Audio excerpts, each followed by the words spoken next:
dami nangyaring hindi na pwedeng ibalik. Lapit pa nga mahuli ang lahat para sa akin.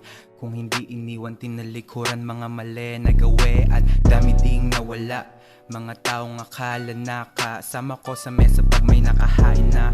Mga tropang nakulong, yung iba pamilyado na. At totoo ako ngayon, inaayos ang sarili na napariwara.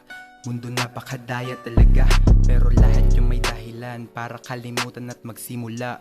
Yeah, daming pangit na nangyari sa aking biyahe, pero lahat kayo ay parte ng pagkabuo ko ngayon.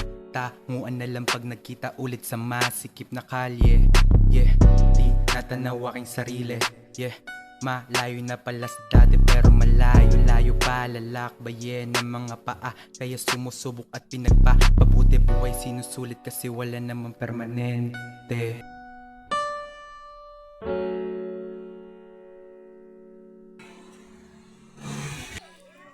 Ang dami pang gusto na maabot, makabawi sa kanya, sa kanila at sa aking sarili.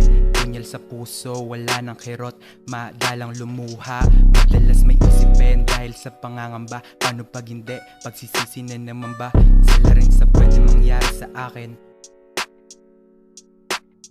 Ginusto lahat, o sadyang nakatadhana lang talaga na madapa para tumatag at matuto sa mga maling nagawa. Minsan ang gulo-gulo lang talaga, pero kailangan magpatuloy kahit na nahihirapan na.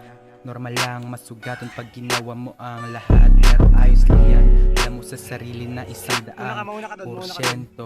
Maging tapat lang sa proseso kahit daming sinasabi ng mga hilig lang magkomento ng negatibo. Kala ko iiyak na tol. Oo, magpakatotoo. Wala kami. Magpakatotoo. Anniversary ng church, 21 anniversary ng church. So, dito. Magawa na kami ng music video. Sana mga church. Malulog.